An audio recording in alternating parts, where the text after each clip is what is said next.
Vem, Espírito Santo. Vem nos visitar nesta manhã. Nós abrimos o nosso coração para a Tua ação, Espírito Santo.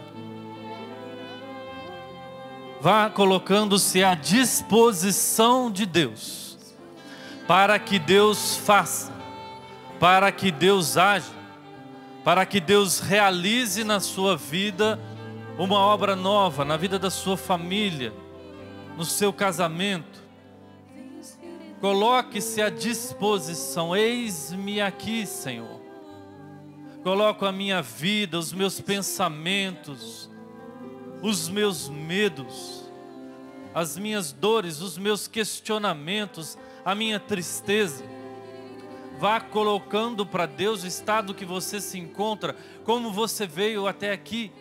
Você que acompanha pelo Sistema Canção Nova de Comunicação na sua casa, vá falando com o Senhor. Eis-me aqui, Senhor, eu me encontro assim, Senhor. Nesta manhã eu quero me debruçar, eu quero me colocar, eu quero me jogar na Tua presença, Senhor, para que você tenha toda a liberdade de agir, liberdade de tocar, liberdade de falar, de entrar na minha vida. Dê ao Senhor a permissão de entrar, de transformar a sua vida, de transformar o seu matrimônio. Deus não entra forçando a porta, é preciso que a gente abra. Então o convite para você nesse momento é: abra-se. Abra a porta do seu coração para que o Senhor entre, para que o Espírito Santo de Deus, para que o Senhor que está no meio de nós, estamos reunidos no seu nome, que Ele nos toque profundamente. Nós não podemos sair daqui da mesma forma que chegamos. Nós não queremos sair daqui da mesma forma que nós chegamos. Esse desejo é muito importante. Senhor, eu quero que a minha vida seja transformada. Diga isso para o Senhor. Senhor Jesus, eu quero que a minha vida seja transformada. Que a minha vida seja transformada. Que o meu casamento seja transformado. Que o meu casamento seja transformado. Que a vida dos meus filhos seja transformada. Que a vida dos meus filhos seja transformada. Por isso eu me abro.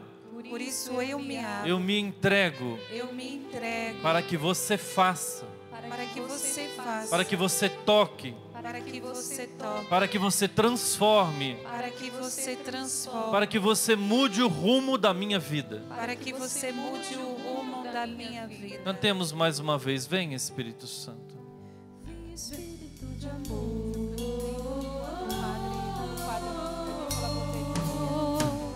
Vem, Espírito de amor.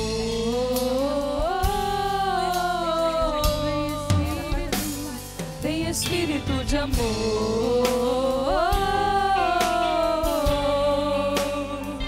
Vem, Espírito de amor. Vem, Espírito Santo, visitar meu coração. Vem, Espírito Santo, visitar meu coração. Me levar para as águas profundas. És o Consolador, fonte dos sete dons, a promessa do Pai para nós. Vem, Espírito de amor.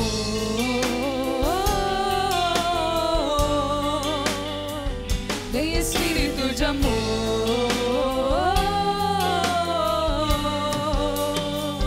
Vem, Espírito de amor.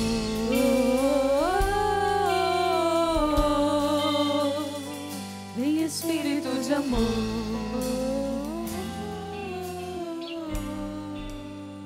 Podemos nos sentar?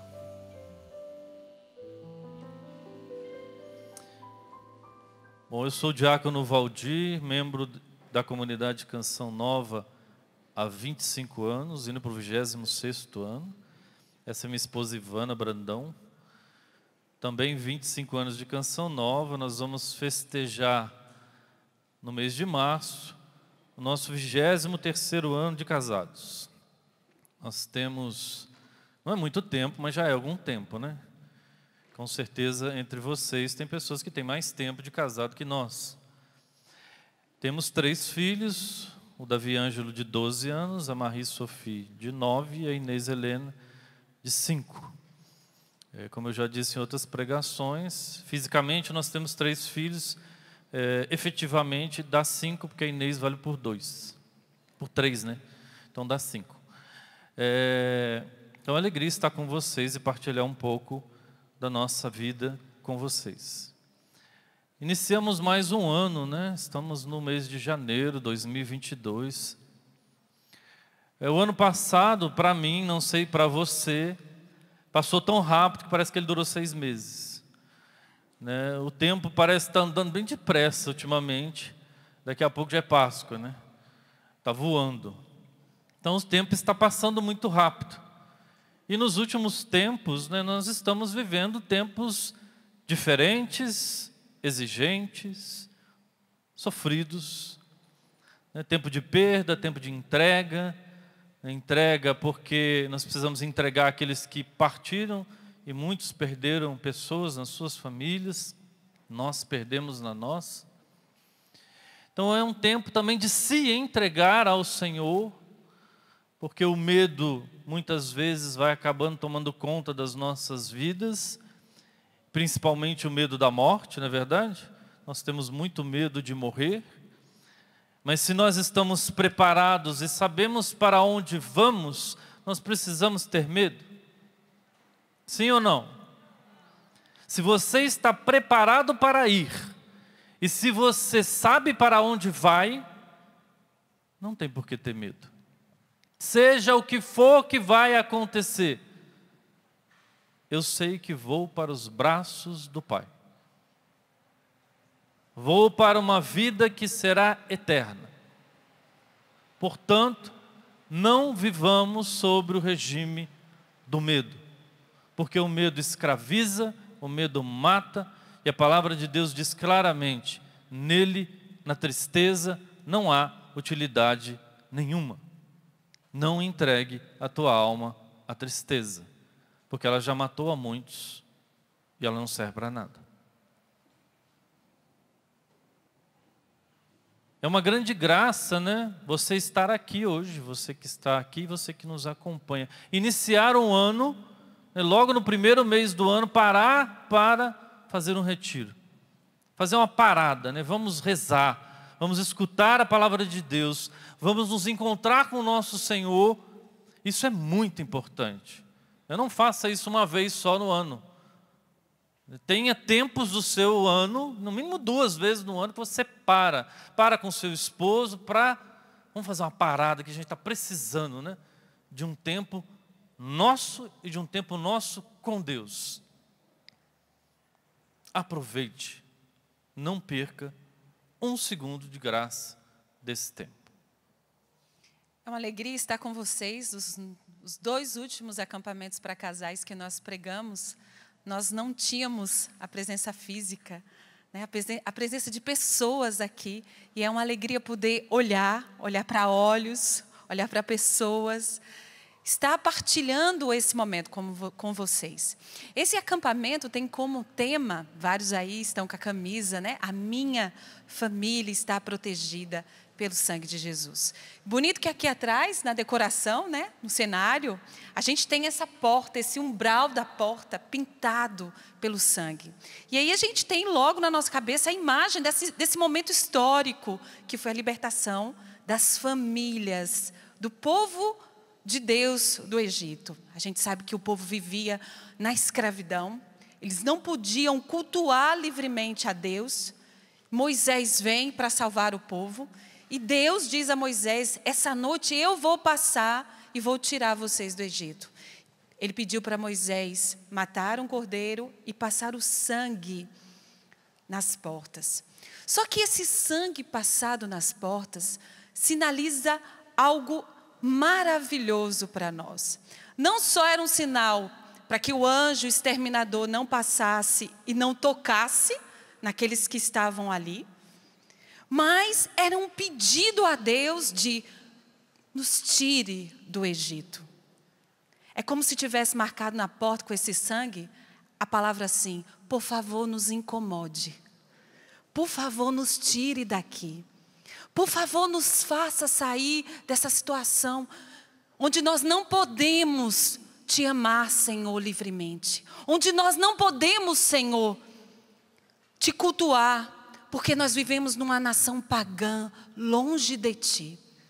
E o anjo passa, leva os primogênitos do Egito, mas deixa o povo para que o povo permaneça trancado em casa, minha gente? Não. Permaneça naquela vida? Não. Que o povo saia livre para honrar e servir a Deus. A nossa família, meus irmãos, ela precisa estar protegida de fato pelo sangue de Jesus, mas não para que a gente permaneça na nossa vidinha, naquela mesma coisinha, no nosso casamentozinho, naqueles pecadinhos familiares que a gente é danado para cultivar, não é verdade?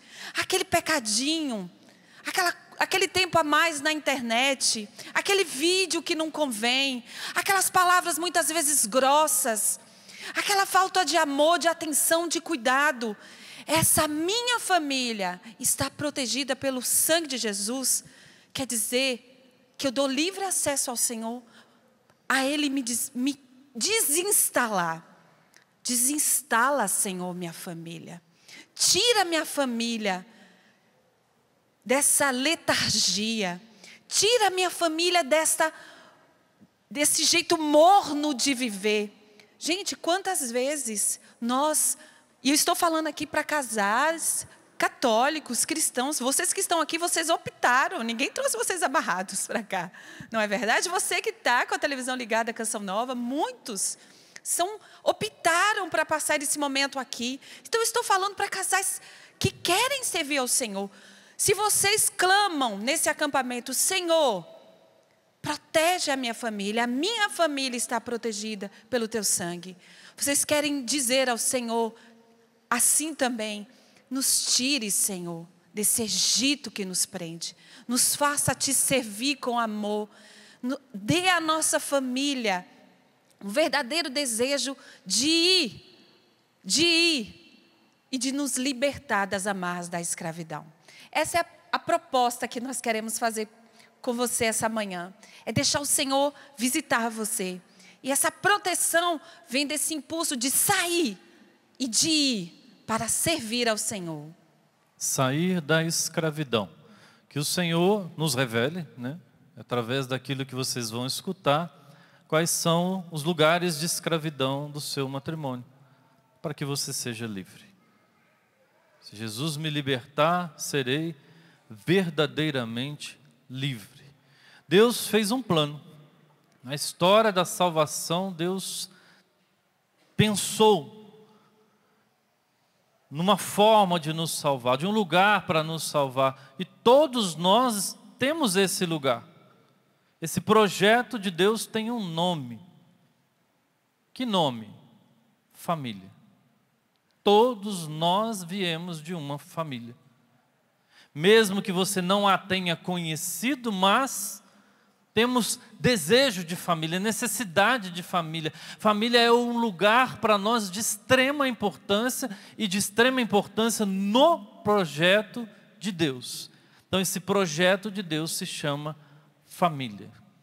João Paulo II, São João Paulo II, Papa das famílias, né, que tanto amou, trabalhou pelas famílias, ele vai falar que a família, ele falou que a família é o santuário da vida. Ele disse ainda que a família é o patrimônio da humanidade. Ele disse que a família é esse lugar onde a pessoa humana aprende a ser gente, onde a pessoa vai conhecer a Deus O Concílio Vaticano II vai dizer que a família é a igreja doméstica, é a primeira igreja. É lá onde as crianças aprendem a balbuciar o nome de Deus, a viver como Deus pensou a família. Então, de fato, a família é o projeto de Deus. Tanto que se a gente pega o primeiro livro da Bíblia, Gênesis, o que a gente vai ver? A gente vai ver uma família, a gente vai ver um casal.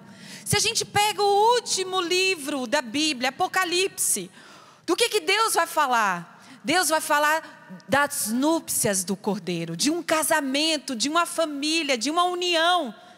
E aí ele vai falar da união que o próprio Deus vai viver com a humanidade.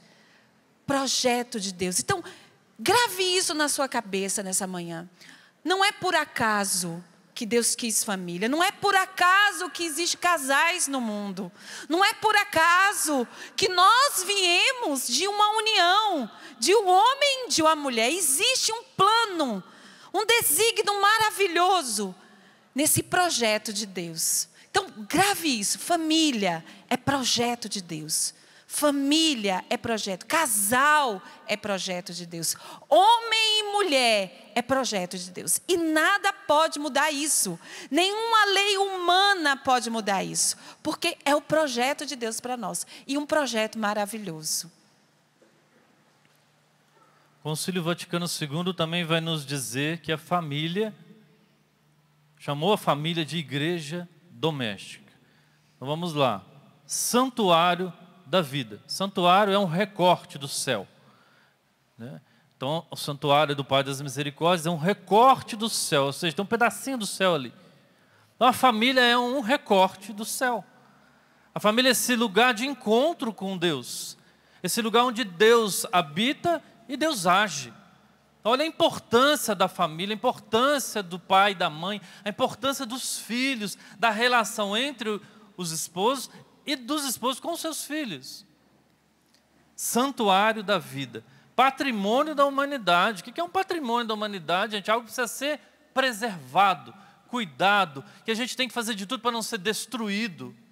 Existem vários patrimônios da humanidade, né? Obras humanas belas e maravilhosas, obras da natureza, né? Que a gente não pode entrar mais e estragar. Parques, né? Aqui mesmo, perto de nós, existem vários parques nacionais, que eles são vigiados, que eles são guardados, florestas que precisam ser protegidas. A família é um patrimônio da humanidade. Ela precisa também, porque ela é um santuário da vida, porque ela é um recorte do céu, porque ela é esse lugar que mostra o que se passa no céu, que é a família Trindade, ela precisa ser preservada. Igreja doméstica. É nesse lugar onde nós nos amamos, onde se manifestam as nossas riquezas e também os nossos problemas, as nossas misérias. Esse lugar é um lugar de evangelização. É um lugar de se encontrar com Deus e de passar Deus. Primeiro lugar onde a nossa fé será transmitida é dentro da nossa casa. É na forma com que nós vivemos, é na forma com que nós enfrentamos as dificuldades, as doenças, os medos. Tudo isso nos evangeliza os nossos filhos. Quem tem filhos aqui, levante a mão. A maioria deve ter, né? Graças a Deus. Vocês já perceberam, com certeza, como eles não observam tudo. E à medida que a idade vai, né, eles vão crescendo, além de observar tudo, eles começam a jogar na nossa cara aquilo que a gente fala e que não vive. Né? O meu está com 12 anos, ele chegou nessa fase. Chegou com tudo, gente. Olha, ele está nos evangelizando, quando ele também diz das nossas incoerências, das coisas que a gente fala, mas não vive. A gente fala, mas também não faz. Então a família é esse lugar de desconcerto, né? Onde nós, pais, somos desconcertados pelos nossos filhos, onde eles fazem com que a gente seja obrigado a se converter. Se a gente é de Deus, está na igreja, eles vão nos empurrar para a conversão, para a mudança de vida. Então é essa igreja doméstica. A própria relação a dois é o grande sair de si para amar, não é verdade? Você escolheu alguém, você escolheu, olha que legal, né? Ninguém amarrou, você escolheu alguém para viver o resto da sua vida, para compartilhar a sua vida inteira com essa pessoa, para construir algo. Mas com essa pessoa, como o Valdir disse, né? As primeiras coisas que aparecem são os nossos limites. Então a família é esse lugar onde é o lugar do dom. Gente, se tiver pessoas egoístas na família, a gente sabe que ela não subsiste. Não dá para ser o eucentralismo na família. Não é verdade? Se eu quiser que o Valdir só viva para me servir, está complicado. Eu vou arruinar a nossa família. Se eu quiser que os meus filhos girem em torno de mim, eu vou arruinar a minha família. Aliás, tem uma frase que eu gosto muito, que é da família Martim, a família de Santa Teresinha, que eles tinham um lema da família deles, que é Deus, o primeiro a ser servido. Não é o Valdir o primeiro a ser servido, não são nem os meus filhos o primeiro a ser servido. Quem é que é o primeiro a ser servido e que deve ser servido em nossa família? Deus. E se Deus é o centro, a gente vai entendendo que é difícil, porque nós somos por natureza egoístas. Nós somos por natureza. A gente quer que as coisas rodem em torno de nós. E a família é esse lugar do dom. A gente trabalhou bastante com a preparação de casamento. E a gente falava rasgadamente para os jovens que nós preparávamos. Família, gente, é lugar para quem quer guerrear. Quem vai entrar numa batalha. Mas eu não vou entrar na batalha contra o Valdir. Eu vou entrar na batalha contra mim mesma. Para que eu possa viver esse projeto de Deus. Gente, é tão engraçado, assim, fazendo parênteses, né? Dificilmente a Ivana me chama Valdir. Só quando ela está com raiva.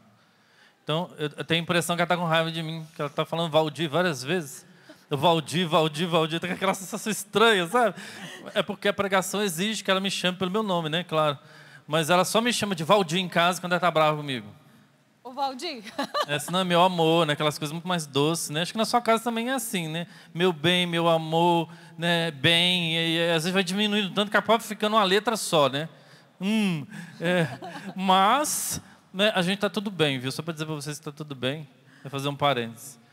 A família nasce no casamento. Um dia nós nos conhecemos, né, nos enamoramos, né, se interessamos um pelo outro. Namoramos, noivamos, né, esse é o caminho normal assim, que a gente trilha dentro da nossa comunidade, da igreja. Tem gente que está atropelando esses passos todos, né, já conhece, já vai morar junto. E aí depois separa logo, porque também não conheceu direito, né? E aí, porque não conheceu, descobre depois que não era aquilo que queria e larga. E no dia do nosso casamento, nasceu a família. Nasceu o casal, né, que vai virar família com os filhos, né? Que a Ivana fez um monte de estudos assim, então ela não deixa eu errar nada. Nasceu o casal e depois com os filhos a família. Neste dia nós nos demos o sacramento do matrimônio, porque nós somos os ministros do sacramento do matrimônio. Então você deu ao seu esposo e recebeu o sacramento do matrimônio. Prometemos fidelidade na alegria, na tristeza, na saúde, na doença, todos os dias da nossa vida, nos amando e nos respeitando. Só se a gente fosse pegar só esse momento aqui, né, que foi o dia do nosso casamento, e esse trechinho aqui já dava o retiro inteiro só nisso aqui. Nós nos comprometemos a viver com a graça de Deus, com Deus entre nós. Nós nos comprometemos a viver assim. E olha o que mais belo que acontece nesse momento que a gente se dá esse sacramento. Nós entramos separados. Valdir, Ivana, você, sua esposa, você, seu esposo, cada um solteiro. A gente entra e sai agora juntos. Algo acontece nesse sacramento que agora nasce o casal. Pela palavra que nós herdamos lá em Gênesis, onde Deus disse a Adão e Eva: não é bom que o homem e a mulher estejam só. Eles serão uma só carne. Entram 2 indivíduos e sai agora um só. Isso não quer dizer, gente, que a gente se fundiu, que a gente perdeu a personalidade, que Ivana deixou de ser Ivana, Valdir deixou de ser Valdir. É que é naquele momento, naquela troca de consentimentos, nasce o casal. E essa promessa que segue: eles serão uma só carne. Você já parou no limiar dessa palavra? Ser uma só carne. Se a gente parar, mas é absurdo, não parece? Ser uma só carne. O meu amor pelo Valdir, cada vez mais, deve fazer que eu me torne uma só carne com ele. E não só porque nós vamos gerar e nós geramos filhos. Eu vi uma grávida aqui, linda e maravilhosa, o pai ali com a mão. Tem mais de uma. Lindo e maravilhoso. Não só porque esse sacramento vai nos dar essa possibilidade maravilhosa de partilhar com Deus essa obra da criação, mas porque essa comunhão agora, ela precisa refletir essa comunhão que passa no céu. Então nós somos uma só carne para ser santuário da vida, para ser igreja doméstica, para ser patrimônio da humanidade. Então é abissal, é como se a gente estivesse diante de um abismo. Ser uma só carne. E ser uma só carne não é um passe de mágica, minha gente. Nós temos 23 anos de casado. Nós temos muito mais momentos felizes que difíceis. É fácil. Mas eu e Valdir, nós somos completamente diferentes. Completamente diferentes. Aqui a gente diz assim, os opostos se atraem. Mas nós somos completamente diferentes. Só que no dia a dia, essas diferenças, se a gente não cultiva, elas se tornam pesadas. Se a gente não se cultiva, se a gente não entra nesse trabalho de ser uma só carne, de realizar essa tarefa dessa promessa, e desse fato, não só uma promessa, é um fato. Eu sou uma só carne com Valdir, a partir do sacramento do matrimônio recebido. A gente vai ficar cada vez mais distantes, não é verdade? Deixa de cultivar um jardim. A gente tinha um bispo muito amigo nosso, que falava assim para o Valdir. Falou para mim, nós estávamos juntos. Falou assim: o Valdir é um jardim francês, todo quadrado. Já viu? Não sei se vocês já viram fotografias dos jardins de Versailles, né? Todo. E a Ivana é um jardim inglês.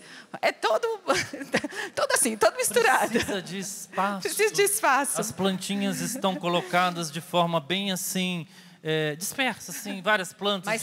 Mas tem uma arte. Tem uma lógica, claro, tudo tem uma lógica. Não é aquele guarda-roupa que você fala, tá bagunçado. Eu falo assim, não, mas tá tudo tá arrumado do meu jeito. Tá tudo. Então, nós somos bem assim, entendeu? Eu gosto daquelas coisas assim, não sei o que foi que eu fui arrumar um dia. E aí eu coloco tudo assim, né? Se eu for arrumar um lápis de cor, né? Eu vou colocar amarelo com amarelo, vermelho com vermelho, se tiver várias cores, mas na tonalidade que vai crescendo do mais claro para o mais escuro, né? A Ivana vai colocar os lápis tudo lá, e a hora que ela precisar daquele que ela quer, ela vai procurar. E está tudo certo, porque nós somos diferentes, nós vemos as coisas... Isso é só uma pequena coisa. De forma diferente. Nós viemos de famílias diferentes, nós viemos de estados diferentes, nós viemos de histórias diferentes, de educação. Eu vim do melhor estado do Brasil, Minas Gerais. Quem é mineiro aqui? Aí tá vendo? A gente teve a graça de estar em missão 13 anos na Europa, né, na França. E viajei bastante, né, pregando o evangelho, graças a Deus. Em todo lugar que eu fui tinha mineiro.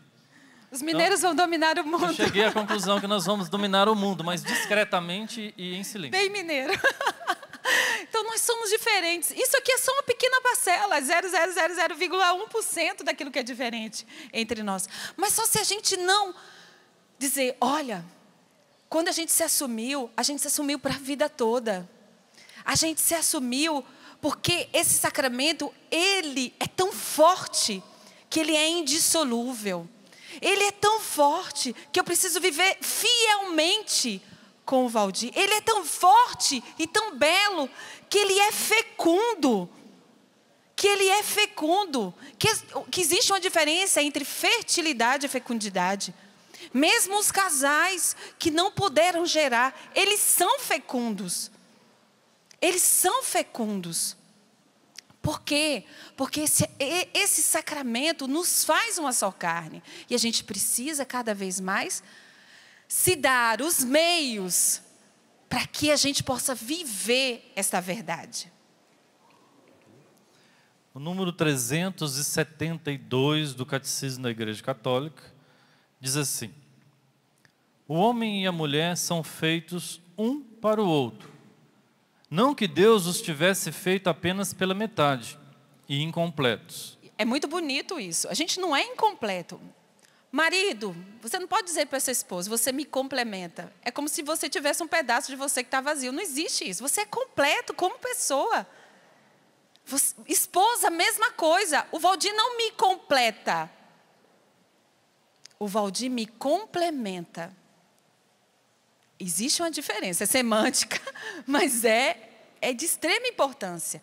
Porque você tem que entender que você veio inteiro para esse casamento. Você veio inteira para esse casamento. Não faltou pedaço nenhum de você. Mas o outro me complementa. Pode falar, vai. Não, pode ir. Você gosta de falar? Não sei se é uma coisa ligada a ser mulher, mas ela gosta de falar. Ele os criou para uma comunhão de pessoas, na qual cada um pode ser ajuda para o outro, por serem ao mesmo tempo iguais como pessoas, ossos de meus ossos, e complementares como masculino e feminino. Quando na Bíblia, a criação de Eva, Deus tirou ela do lado. Não existe, Deus tirou da costela. A palavra bíblica é do lado. Para dizer, o que quer dizer? Que ela é feita da mesma coisa de Adão. Depois Deus vai pronunciar essa palavra. É preciso que eu faça uma ajuda para o homem. Não é uma ajuda de varrer casa, não é uma ajuda de empregado doméstico, não é isso. Mas a mesma palavra pronunciada em Gênesis, em ajuda, é a mesma palavra pronunciada em outros momentos da Bíblia para dizer Deus é o meu socorro. Você está entendendo? Quando Deus disse, não é bom que o homem esteja só, eu vou fazer para ele uma ajuda, Deus vai dizer, essa pessoa que vai estar do seu lado é o seu socorro. Mas um socorro como é o socorro de Deus. Por isso que o catecismo vai deixar evidente isso. O outro é esse socorro de Deus. Olha para sua esposa, olha para o seu esposo. É o seu socorro. É o socorro de Deus para você. Tem gente que nessa hora olha e fala assim, socorro. Pode ir. No matrimônio, Deus os une de maneira que... Complementares. Volta. Não, eu já li essa parte. Não, tá, já deu, tá e bom. complementares como masculino e feminino. No matrimônio, Deus os une de maneira que, formando uma só carne, que vem lá de Gênesis 2:24, possam transmitir a vida humana, sede fecundos e multiplicai-vos, enchei a terra. Gênesis 1:28. Ao transmitir aos seus descendentes a vida humana, o homem e a mulher como esposos e pais, cooperam de forma única na obra do Criador. Entende como é belo esse ser uma só carne. Eu usava a palavra abissal, né? Como se a gente estivesse no abismo. Vamos pegar uma palavra mais católica. São Paulo em Efésios. São Paulo ele vai dizer que esse ser uma só carne, recordando essa palavra de Gênesis, é um grande mistério. Ser uma só carne é um grande mistério. E aí, o que São Paulo fez? Ele comparou esse mistério de ser uma só carne ao mistério do Cristo e a igreja. É um mistério maravilhoso, mas é um mistério. Quando Deus diz, sereis uma só carne, Ele diz: vocês serão duas pessoas unidas, um casal profundamente unido entre si. Então, o que ataca profundamente as famílias? A desunião. Quando nós não conseguimos nos entender. E às vezes o grande risco é você que vai se preparar para casar, começa a ter muitos momentos de desentendimento, não os resolve, não encontra um lugar ali onde os dois conseguem falar e chegar num denominador comum, não há diálogo, e acabam se casando. E aí depois essa vida a dois vira um inferno. Porque não sabem conversar, não conseguem essa profunda união entre si. Porque uma coisa é a gente namorando, né? Outra coisa é quando tudo dentro daquele lugar, família, a gente precisa decidir junto. E pensa diferente.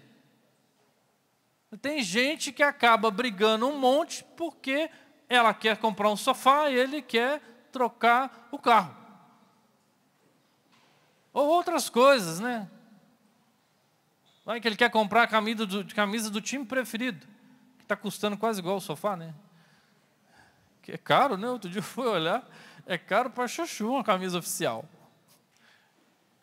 E aí eles vão brigar por causa disso. E essa unidade, minha gente, não é só estar junto. Você pega um saco de batatas, abre um saco de batata, o que acontece? Elas se esparramam no chão. Elas estavam no mesmo saco? Elas se misturaram?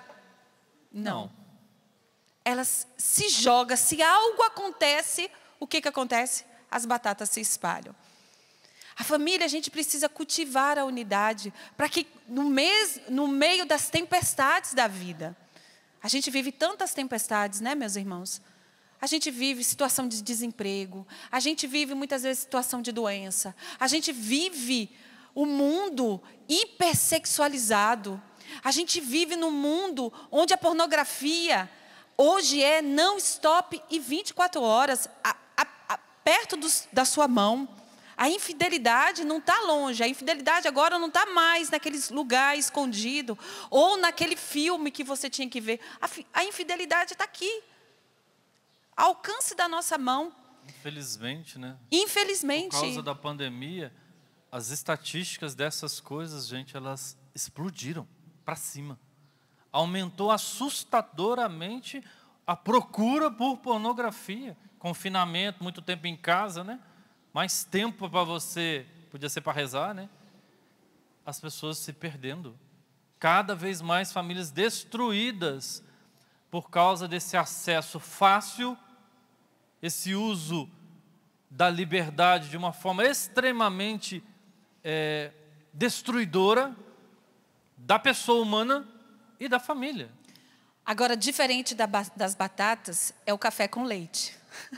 Mineiro, eu gosto de café com leite. O café não deixa de ser café e o leite não deixa de ser leite. Mas você mistura, você consegue separar? Você consegue separar?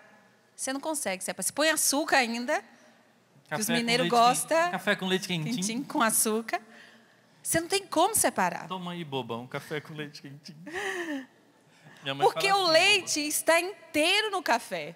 E o café está inteiro no leite. Entende?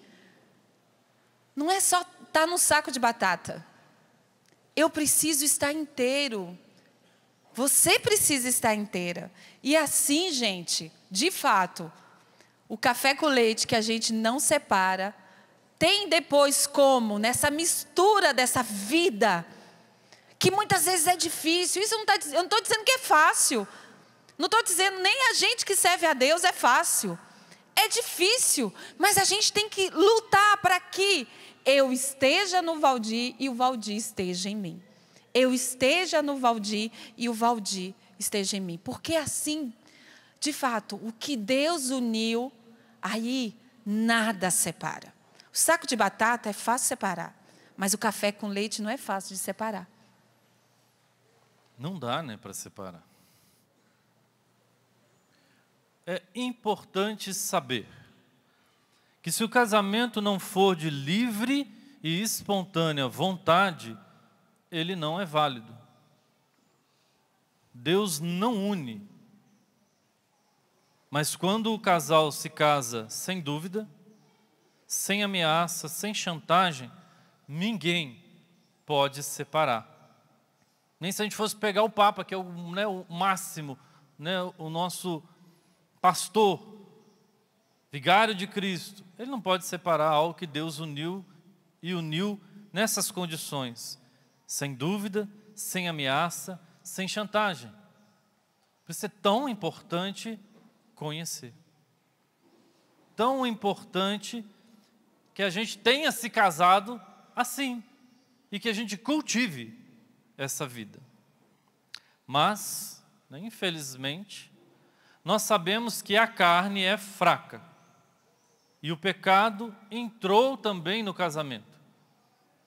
O pecado que entra na nossa vida afeta a nossa união, afeta nós como casal e nos afeta como família.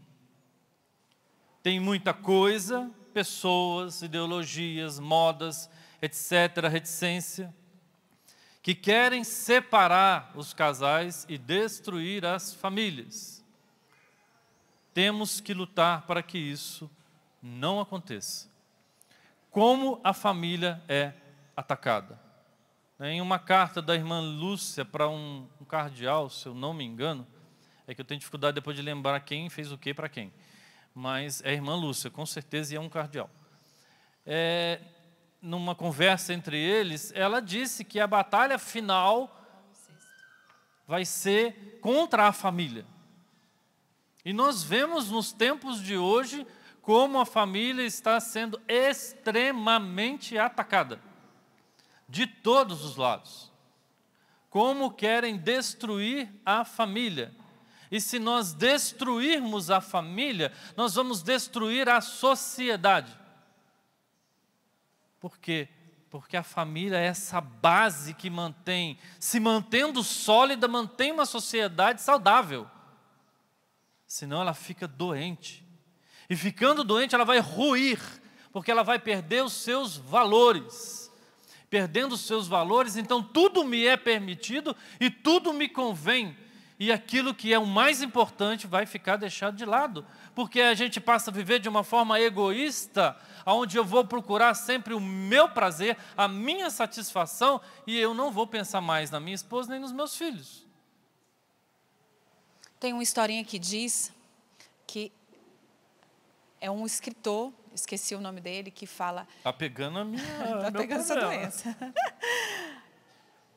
A gente pensa que entra no casamento para ser feliz, mas a gente só permanece sendo feliz, fazendo o outro feliz.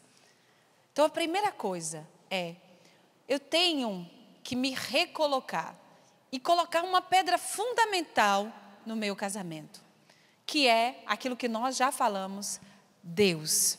Deus é o primeiro que tem que ser servido na minha família. Deus tem que ser o primeiro da minha casa. A gente sempre gosta de rezar com as crianças o terço. E a gente deixa muitas vezes o terço para a última coisa do dia, antes de colocar eles para dormir. E nisso as crianças estão cansadas, é um chororô, e tem gente que já dorme no terço. E aí... Não, dorme é marrinha. E aí, esses dias foi bem interessante que a gente puxou o terço antes da janta. E estava todo mundo bem acordado. Foi um sucesso, pensa. Foi um sucesso. Naquele filme que fez o maior sucesso. Foi o terço. Foi o terço antes da janta. E eu falei, pronto, Valdir, achamos um horário melhor para o terço. Vamos fazer ele na janta, antes da janta. Ninguém dorme. Ninguém dorme. Porque está com fome. Mas para dizer para vocês o quê? É uma batalha, um terço.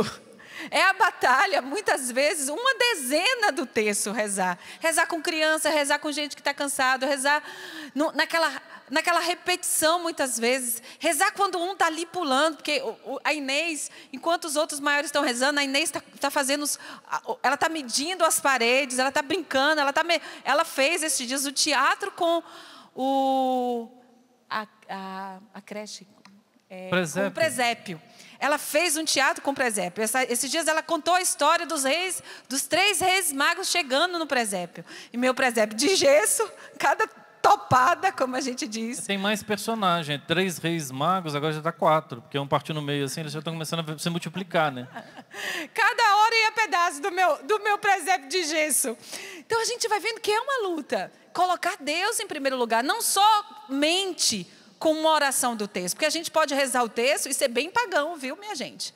Mas é alinhando a nossa família com aquilo que é vontade de Deus. Eu sempre, o Davi Ângelo, que é o nosso maior, ele gosta muito de música. E ele sempre, de vez em quando, está cantarolando alguma coisa. Eu falei, filho, o que você está cantarolando? Aí a gente vai atrás, ele está cantarolando tal música, é em inglês. Aí eu falo, vamos ver o que quer dizer essa música? Aí eu olho para ele, dependendo da letra da música, e falo assim, será que isso convém a você? Não falo que nem convém a nós, quanto casal da comunidade Canção Nova. Não, enquanto a ele, como filho de Deus. Será que você... Eu falo para ele, Davi, você não é lixo, filho. Você está escutando essas coisas? Ele, não, mãe, eu não sabia, mas olha só o que quer dizer isso. E antes de dizer para ele o que ele pode e o que ele não pode escutar, nós fomos educando o Davi Ângelo para ele entender o que ele é. Nós educamos os nossos filhos para entender o que eles são. O que eles são dentro desse projeto maravilhoso de Deus. E não só você pode, você não pode, mas a gente vai mostrando para eles a beleza daquilo que eles são. A beleza do corpo deles. Educando eles daquilo que é a maravilha de Deus. E aí eles mesmos, eles já conseguem entender. Mamãe, isso aqui não dá, né? Não dá. Isso aqui pode. Isso aqui, não vai. E eles vão entendendo, porque eles vão sendo criados. A gente vai vivendo esse servir a Deus em primeiro lugar. Servir a Deus em primeiro lugar, gente, não é só ser fiel à missa aos domingos, mas fazer que a minha casa seja essa igreja doméstica. E, sem dúvida, a missa aos domingos. Mas a minha casa precisa ter ares, precisa ter cheiro de Deus. E não só com os ornamentos, com um santinho ali, um santinho aqui, mas que as crianças e a gente vá se esbarrando com Deus na nossa casa. Como? Quando a gente escolhe um jeito de viver. Dá para viver mentira? Não. Dá para viver enganação? Não. A gente precisa ser justo no uso do dinheiro? Sim. Dá para ter fofoca nas nossas casas? Não. E a gente vai tirando, e é isso que é viver com Deus. Não é só viver uma casca de Deus. Não é só passar um verniz. Que verniz, gente? Se ali futuca um pouquinho, você já chega. O verniz é só a casca. Tem que ser dentro. É isso mesmo. Esse casal que reza, nós precisamos rezar. Que vai à missa, o quanto de esforço você tem feito para ir à Santa Missa? Tem gente que agora, por causa dessa pandemia, que ficou isolado, né? Muito tempo, igrejas fechadas, e tem lugares que ainda tem dificuldades de horários, a pessoa se acostumou e gostou desse negócio, minha gente, e não vai mais.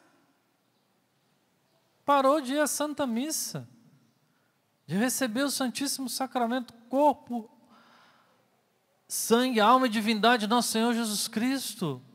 E parece que está tudo normal. Alimento, deixando de receber o alimento de vida eterna. Não está nada normal não, minha gente. Se você entrou nessa, saia. Sair da inércia é sempre um problema. Né? A inércia, o que é? É aquela tendência do corpo de estar parado ou continuar em movimento. Então parou, quer ficar parado. Não quer. Se eu errei na lei da física aí, depois os entendidos corrigem.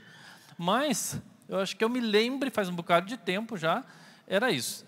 Mas então você parou, não vai mais. O esforço para voltar é sempre muito maior do que era antes o esforço para permanecer.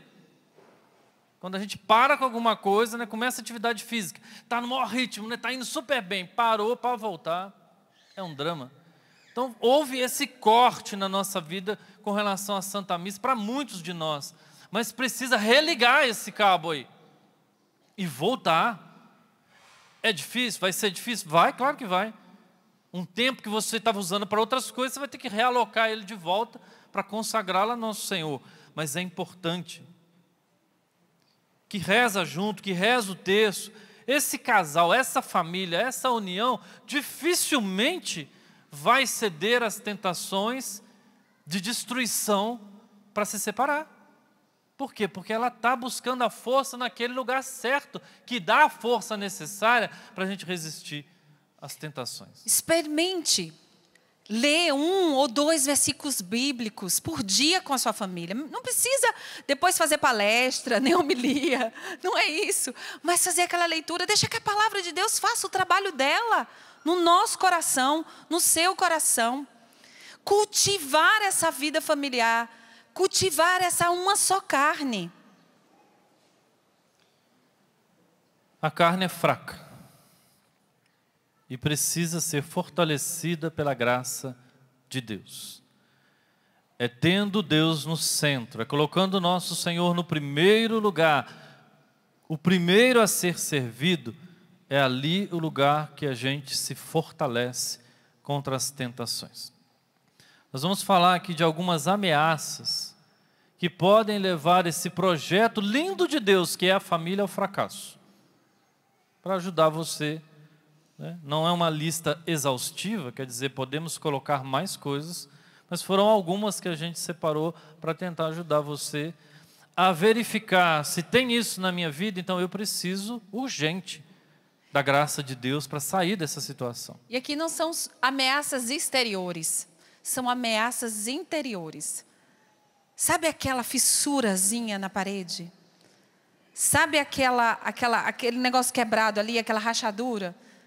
Que a gente precisa não só remendar, mas a gente muitas vezes precisa abrir, aí vem com um vergão, coloca, depois fecha de novo para segurar a parede. Então, são ameaças muitas vezes que estão aí, porque fazem parte das nossas fraquezas.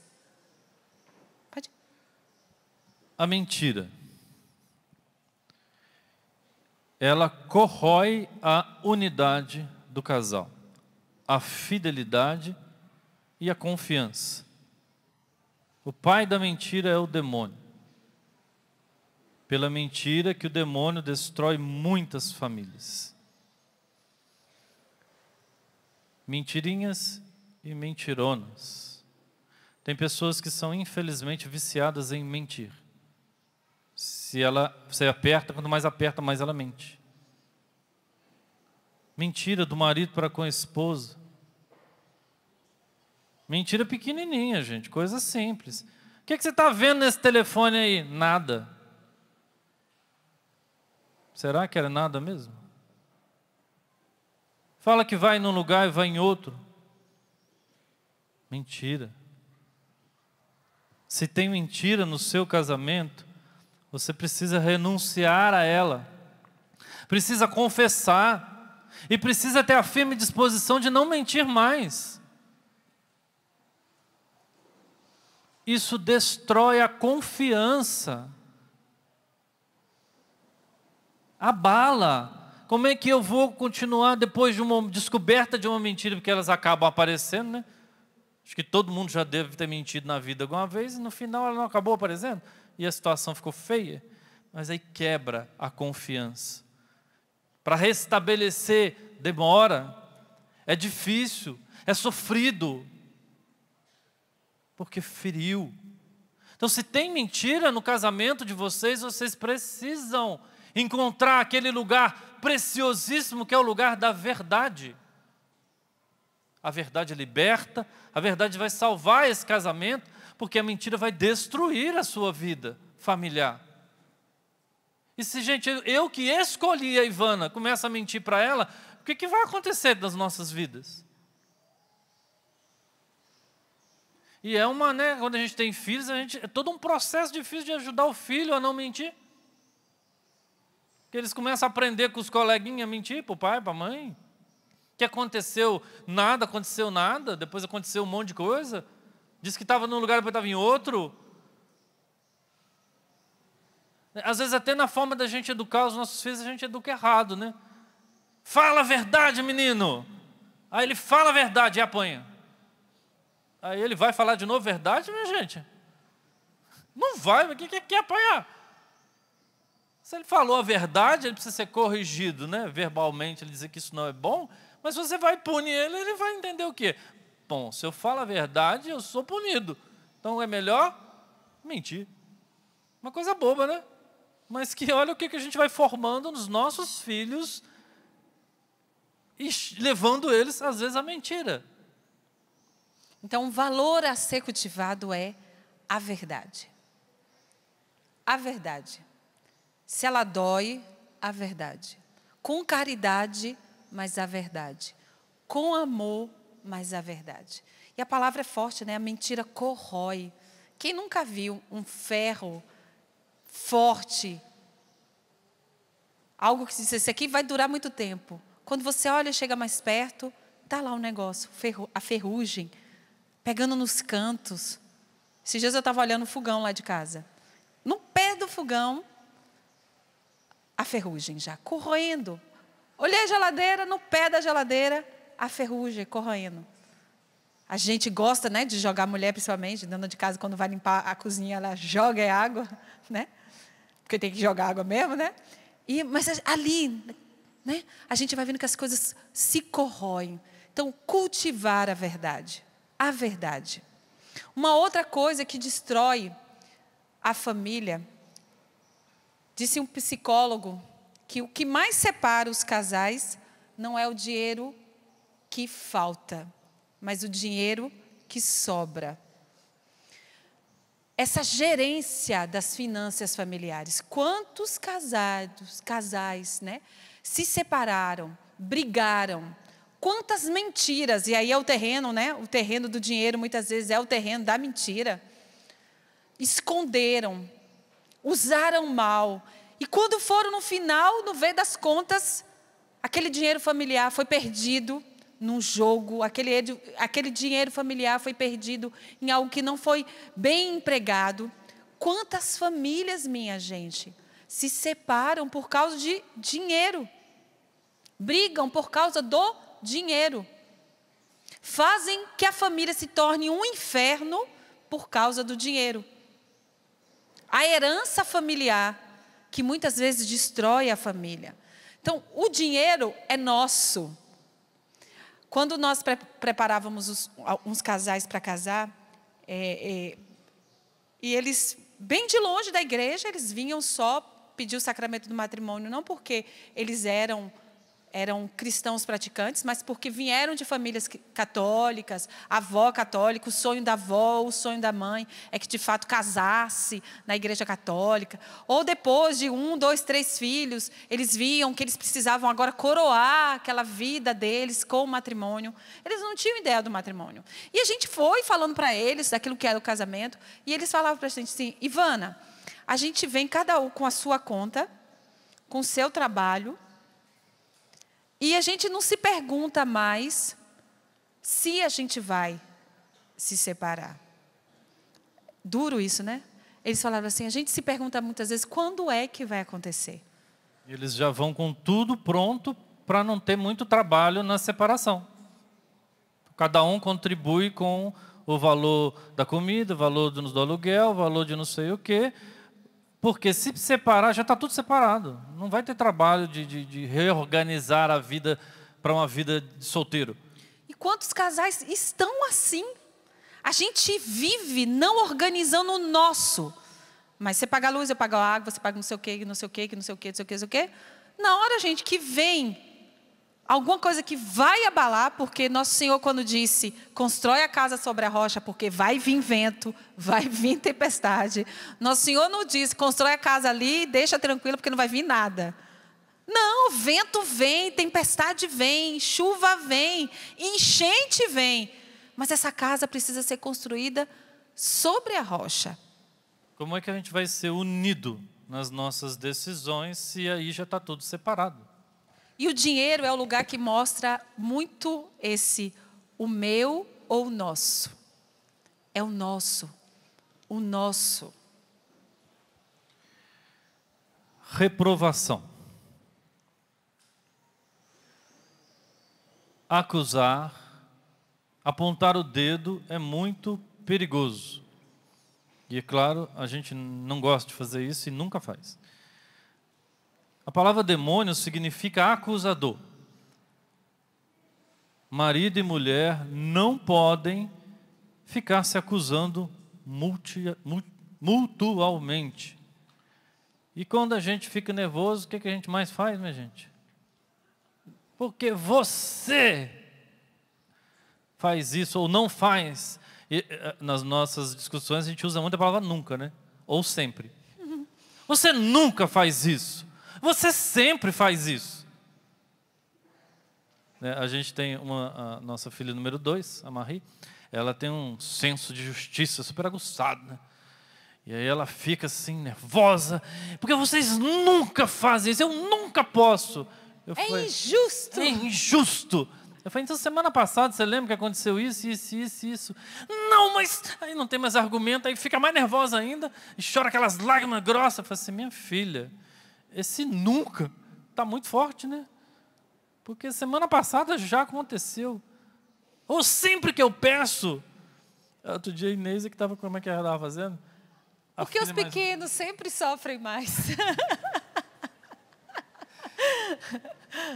Tem sempre menos para mim. E não sei o que e tal. Essa vida, gente, é uma alegria. Porque essas crianças são uma festa. Temperamentos totalmente diferentes. Então, você precisa falar alguma coisa para o seu marido, para a sua esposa, reze antes. Reza antes de conversar. Escolha a hora certa, minha gente. Tem gente que acabou de acontecer, a pessoa está em ebulição, né? Está ali, e ela quer resolver, e naquele resolver piora tudo, porque não está resolvendo nada, tá, parte para cima.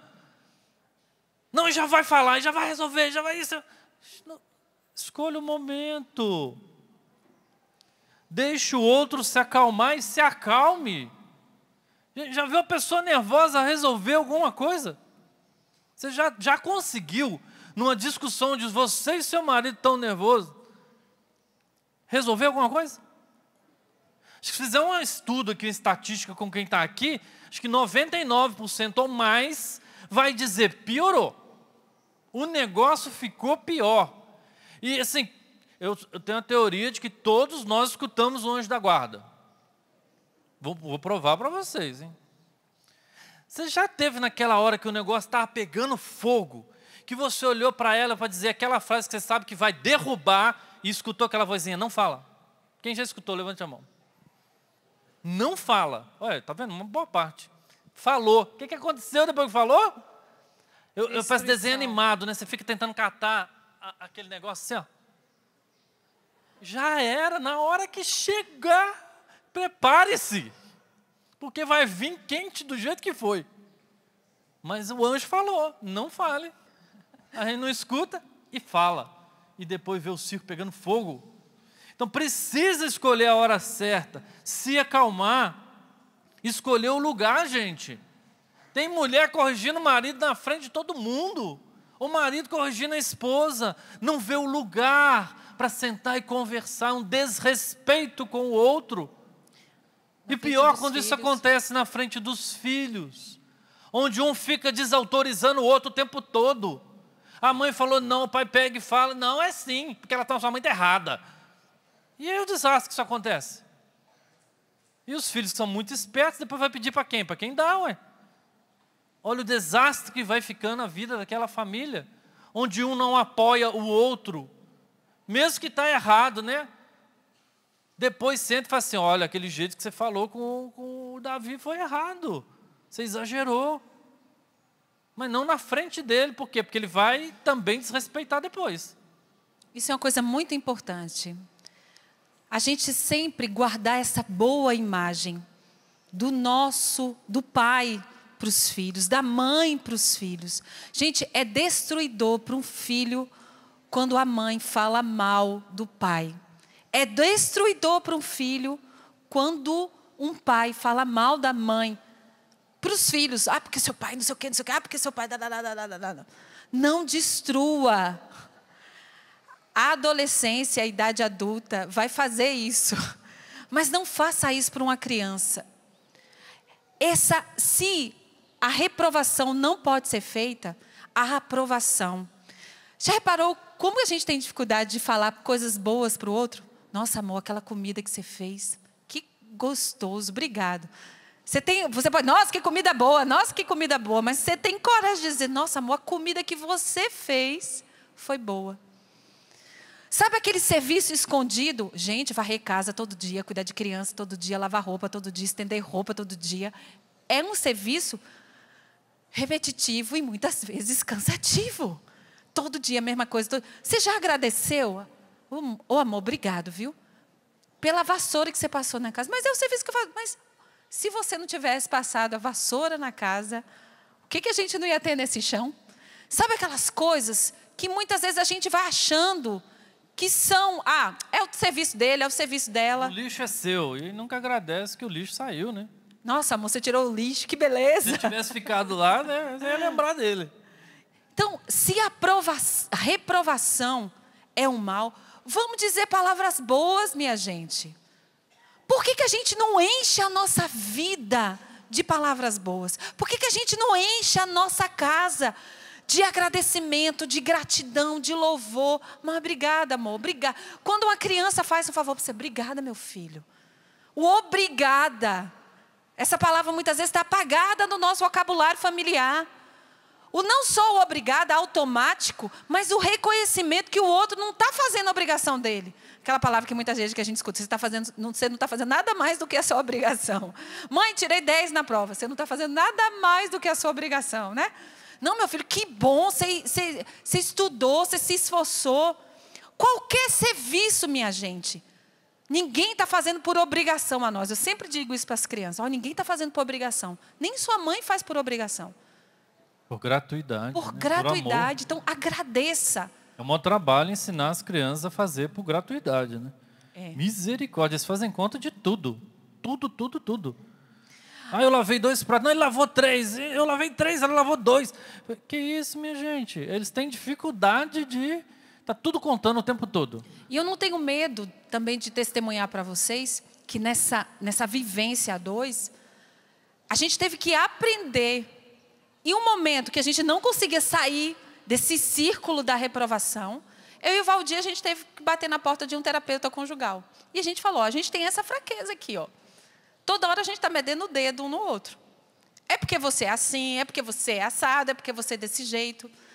E aí, o terapeuta me perguntou assim, Ivana, como é que você se sente quando o Valdir age dessa forma? Aí eu falei assim, eu me sinto assim. Aí perguntou para o Valdir, como é que você se sente quando a Ivana age dessa forma? Aí o Valdir falou assim, eu me sinto assim. Aí o terapeuta olhou para mim e falou assim, Ivana, o que o Valdir sente é importante para você? Eu falei, lógico. Perguntou para o Valdir, o que a Ivana sente é importante para você? O Valdir disse, sim, lógico. E ele falou assim, essa é a chave, não é reprovação.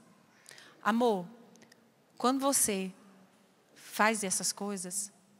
Ela não falou Valdir. Quando você age grosseiramente assim, eu me sinto mal, eu fico triste. Para mim é difícil. E aí eu conto o que eu sinto. Eu não chego para o Valdir e dizer assim, Valdir, você é um grosso. Nossa, você é igualzinho a seu pai. Nossa. E, gente, isso... Sua mãe. E a gente vai, né? Ontem mesmo eu fui corrigir o Davi Ângelo. Eu falei assim, não é a dona Enerilda que está corrigindo o Davi Ângelo. É Ivana Brandão. Então, eu vou agora fazer de um jeito diferente. Minha mãe está lá. Agora é Ivana. Então, cultivar esse amor, eu não te reprovo. Mas, olha, quando você faz isso, eu me sinto dessa forma. E, gente, contra o sentimento do outro, a gente se desarma, não é verdade? Tem como você se armar diante de alguém que se sentiu ferida por uma palavra, por um gesto, por uma atitude que você teve que não foi boa. Ô amor, você viu como Davi ficou? Você acha que ele não está se sentindo dessa forma? Você viu como a Marie? Você viu como a Inês se sentiu? Será que aquela palavra que você falou? Será que aquilo que a gente fez? Né? Que a gente tem que se revisar. Será que aquilo que a gente fez? Então, a gratuidade E uma chave da vida do casal não é o colocar o dedo, mas é amor, eu me senti dessa forma. Quando você faz daquele jeito, ó, eu me sinto dessa forma. Não faz mais não. Ó, amor, eu vou me esforçar para não fazer mais. Tem hora que é automático. Vai vir. E vem. Caridade nas palavras, né? Eu faço uma correção, ou digo algo que para mim está sendo difícil, mas eu faço com caridade. Eu quero o bem do outro. Não quero matar a pessoa, eu quero o bem dela. Com displicência.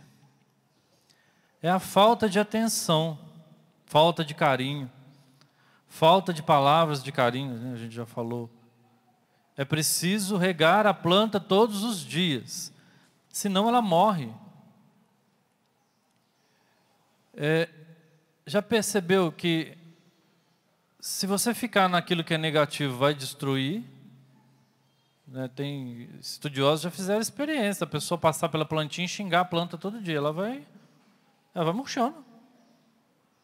Faz experiência com a plantinha, aquela que você mais gosta, ela começa a xingar ela para você ver. Aí depois passa fazendo elogio para a planta.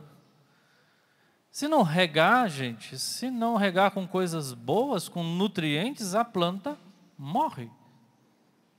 E ela começa a achar que aquela relação que era de amor sumiu. Aí ela vai olhar para onde? Para fora. Vai procurar fora o que ela não tem dentro. Então é muito importante que as coisas boas comecem a nascer nesse jardim aí e serem cultivadas, alimentadas, bem tratadas, para que fique cada vez mais bonito e seja muito maior do que aquilo que não é tão bom. Tem muitos casais, isso vai afetar onde? A vida sexual. Por quê? Porque não tem mais essa gentileza, não tem mais amor. E sexo é manifestação de amor. É o lugar onde o casal celebra o amor. Você quer que eu fale? Claro, você ainda estudou para essas coisas tudo. E a sexualidade é a manifestação mais profunda daquilo que a gente começou a dizer lá no começo, esse ser uma só carne. Esse ser uma só carne. E aí, gente, a gente precisa de muito entendimento. Entendimento daquilo que é mulher, entendimento daquilo que é o homem. Né? Uma mulher precisa ser cultivada. Uma mulher precisa ser cultivada com palavras, com gestos de amor, com carinho. Um homem, ele precisa ser cultivado também. Meu marido, olha, você é um homem forte. A gente precisa, mulheres, entender que os nossos maridos precisam palavras de elogios. A gente precisa entender como é que o outro se sente amado. E aí a gente cultivando o nosso jardim. Cultivando, porque a relação sexual, ela é, vamos dizer assim, esse coroamento dessa vida conjugal. Esse coroamento dessa vida de unidade. Gente, ninguém se entrega inteiramente. Muitas vezes a gente pode até ir para um ato íntimo, mas a entrega, ela vem dessa intimidade da vivência conjugal. Quantas mulheres vão para um ato íntimo e elas estão ali de corpo, mas não estão de corpo e alma? Quantos homens vão para um ato conjugal, um ato íntimo, eles estão ali de corpo, mas não estão de corpo e alma. Se não existe esse regar, esse cultivar, o dom do ato conjugal, ele não acontece. E aí, gente, ele não tem a eficácia total que ele deve ser feito. Que é gerar também vida nesse casamento. Não só a vida íntima, não só a vida de uma criança, mas a vida naquela família, a vida naquele casal. Então a gente precisa cultivar, para que a gente possa coroar a nossa vida conjugal com o ato de entrega no ato conjugal. O Catecismo da Igreja vai dizer no número 2360 assim: a sexualidade está ordenada para o amor conjugal entre o homem e a mulher. No casamento, a intimidade corporal dos esposos se torna um sinal e uma garantia de comunhão espiritual. Entre os batizados, os vínculos do matrimônio são santificados pelo sacramento. Então se torna um sinal e garantia de comunhão espiritual.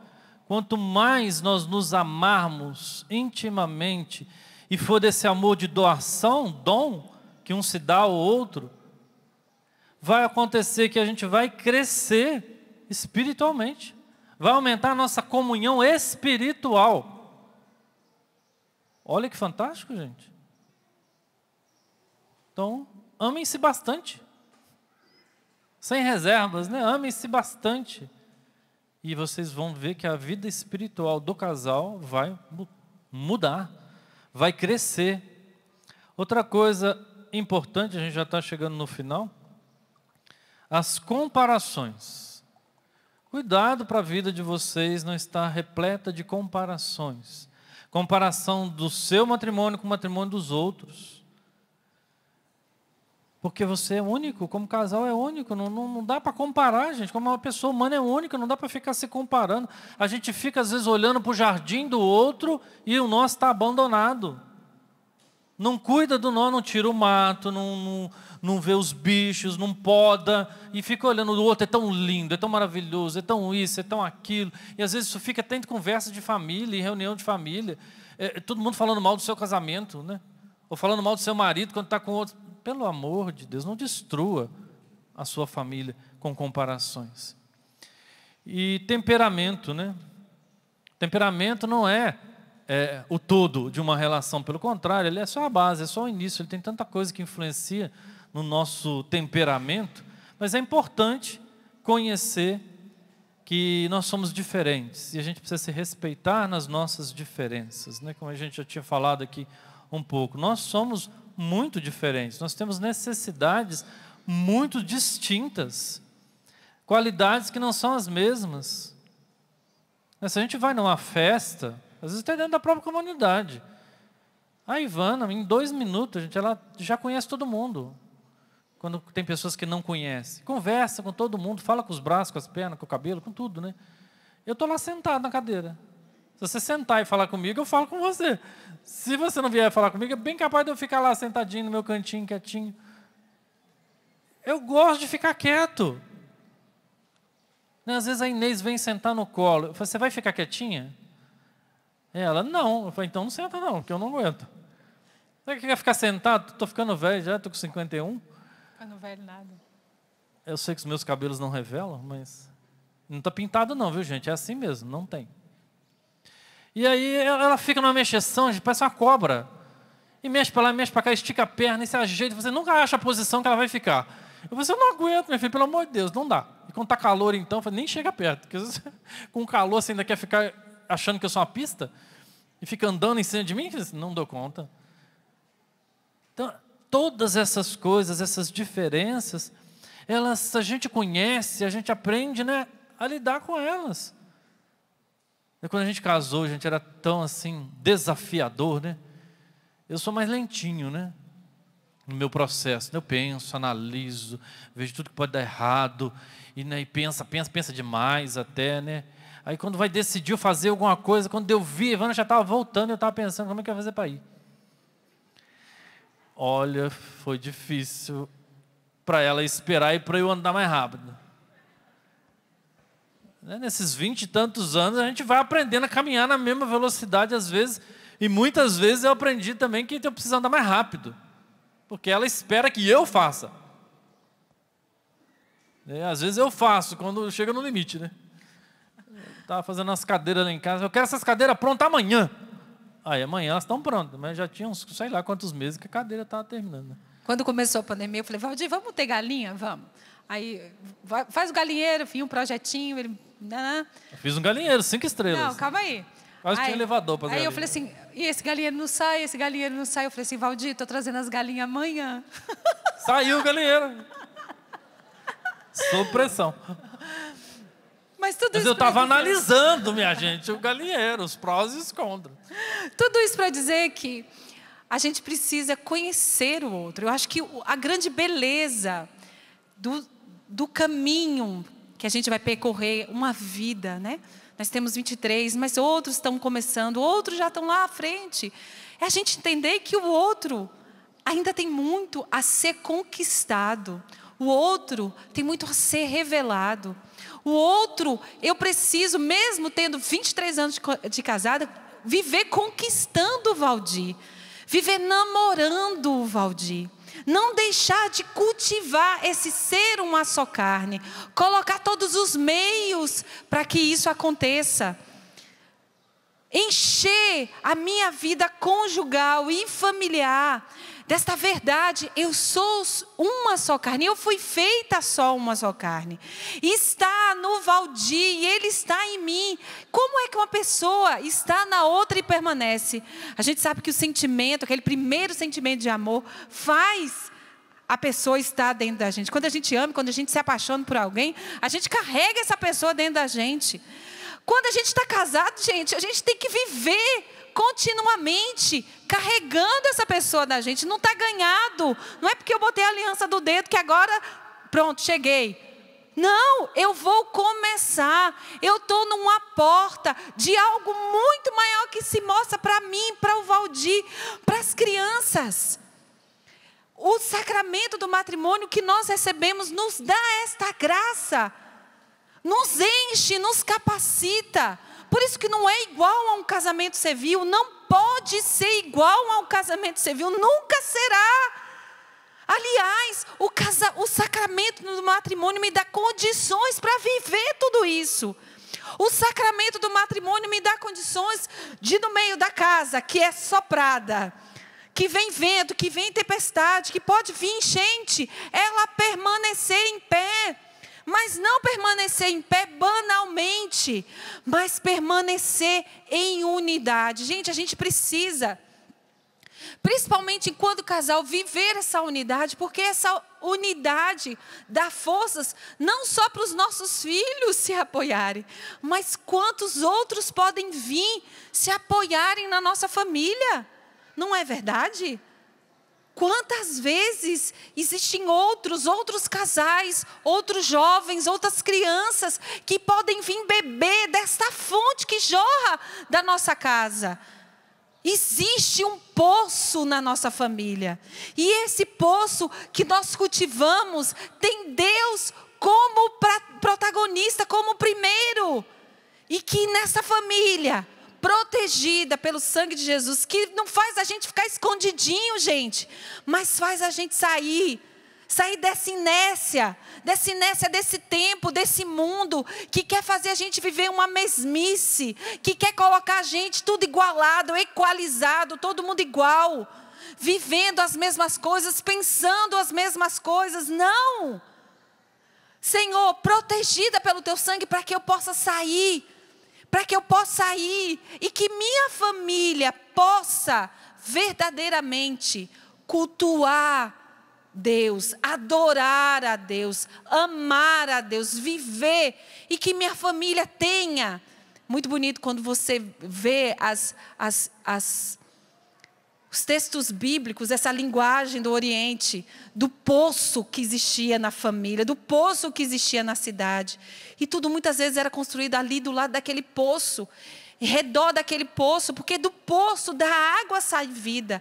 Meus irmãos, nós precisamos nesta manhã clamar ao Senhor que Ele transborde água viva nas nossas famílias, água viva na nossa vida conjugal íntima, água viva nesses 30 anos, 40 anos, 35, 23, quantos anos eu não sei que você tem de casado, para que a água morta, velha, passada, possa sair da sua casa. E que você possa viver com a graça do sacramento do matrimônio que você recebeu nesse dia que você casou. O nosso foi o dia 27 de março de 99. Que você possa viver desse amor agora embebido por uma graça muito maior. E concluo, não seja um casal egoísta. Não tenha medo de ter filhos.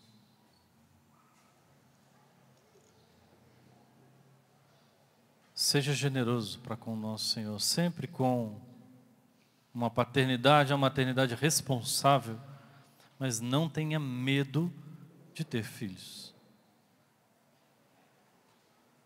Vamos ficar de pé.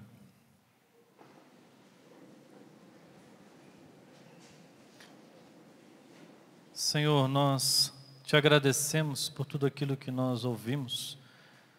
Obrigada, É importante Senhor. vocês saberem, né? Nós estamos lutando para viver tudo isso aqui, tá, gente? Não quer dizer que a gente vive tudo isso aqui 100%, não. Tem coisas que estão a caminho, é uma obra em construção. É uma obra em construção.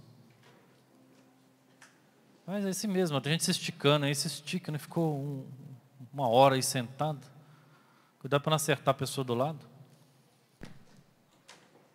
Senhor, nós te bendizemos, pedimos que essa palavra encontre no nosso coração terra boa, terra fértil.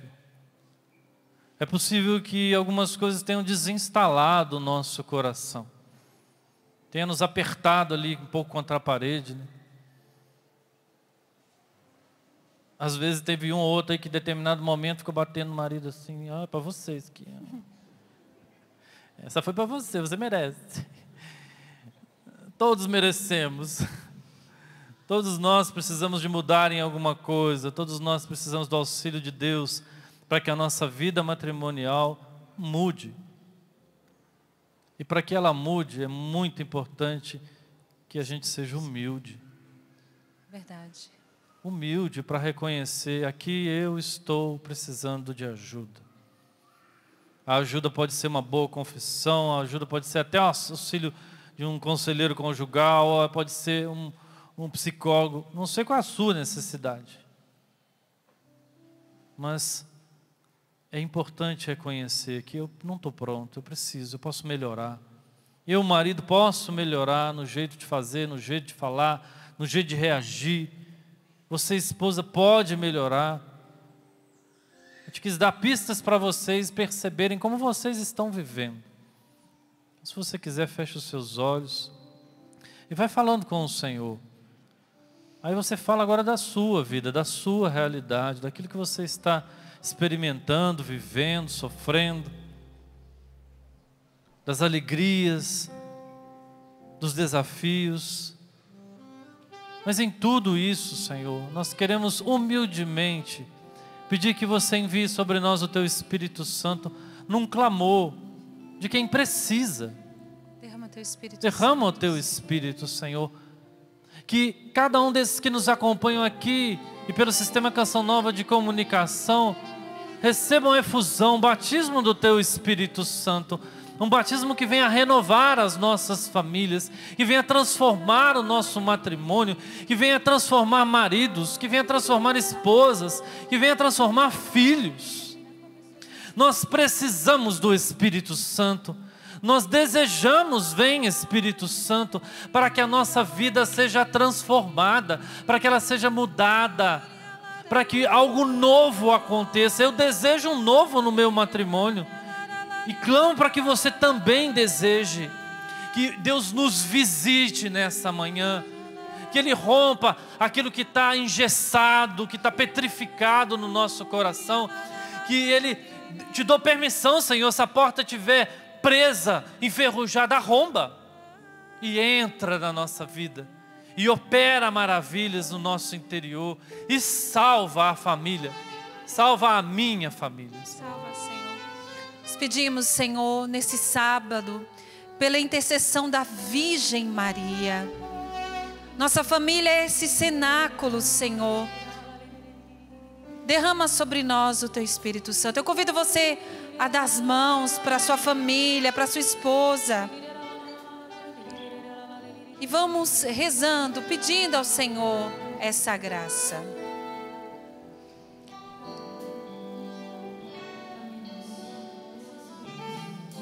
Derrama, Senhor.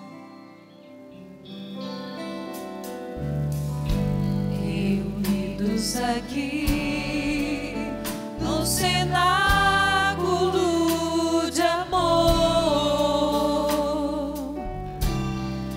pedimos forças pelas mãos de Maria.